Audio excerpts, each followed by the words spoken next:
Hi reading buddies, this is Maria, the scary story lady, with another spooky tale for you from J.B. Stamper's Night Fright collection.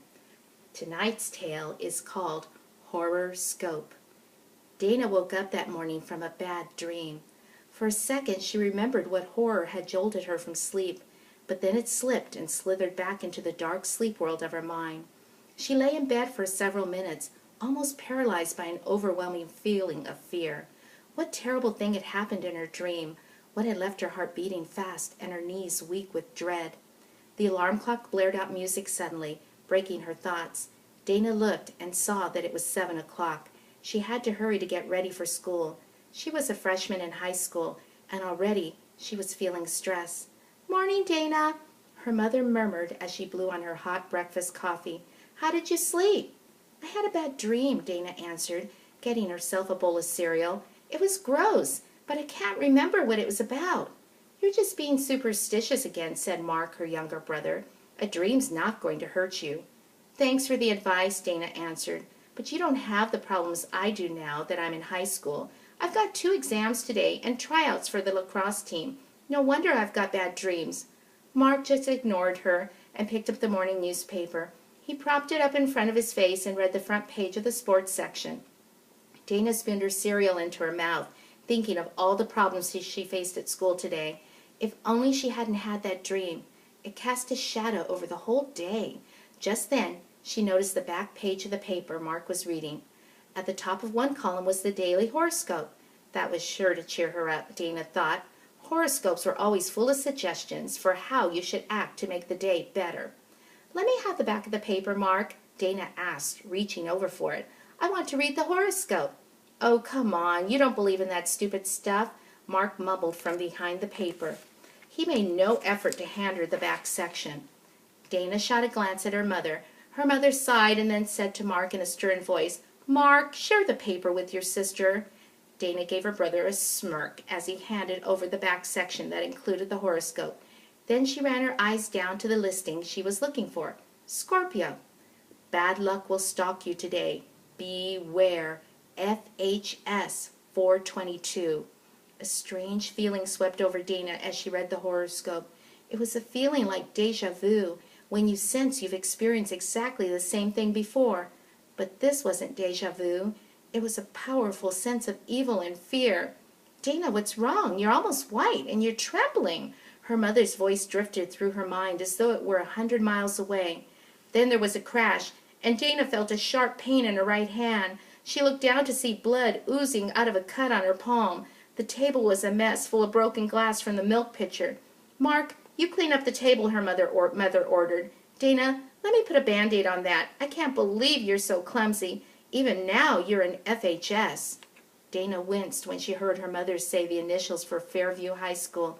They had been in the horoscope, and following FHS was today's date, April 22nd, 422.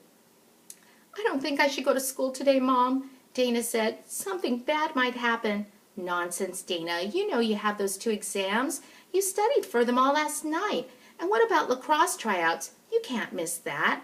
This cut isn't so bad." "Okay, Mom," Dana said, knowing it was no use arguing with her mother. "Now hurry upstairs, get your books, and start off for school," her mother said. Dana ran upstairs to brush her teeth and comb her hair. She picked up a small hand mirror to look at the back of her head, but as she did, a wave of dizziness came over her. She lurched against the sink and tried to catch herself. The sound of the mirror cracking snapped her back to reality.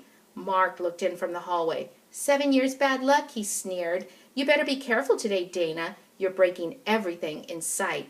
Dana stared down at the shards of broken glass down from the mirror. Bad luck was stalking her today, and suddenly she was sure she shouldn't go to school.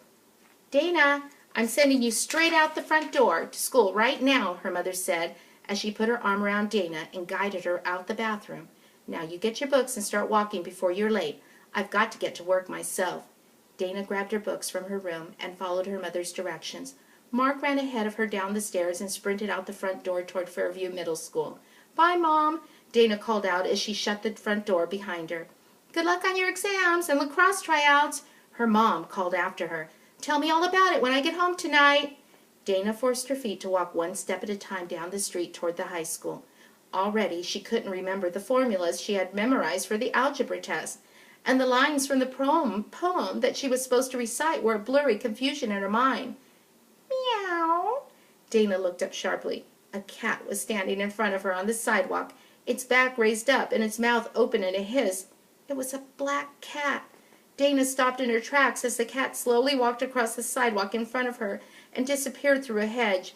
Her heart was beating fast again, and the words of the horoscope ran through her mind like a nightmarish echo. Bad luck will stalk you today. Beware. FHS 422.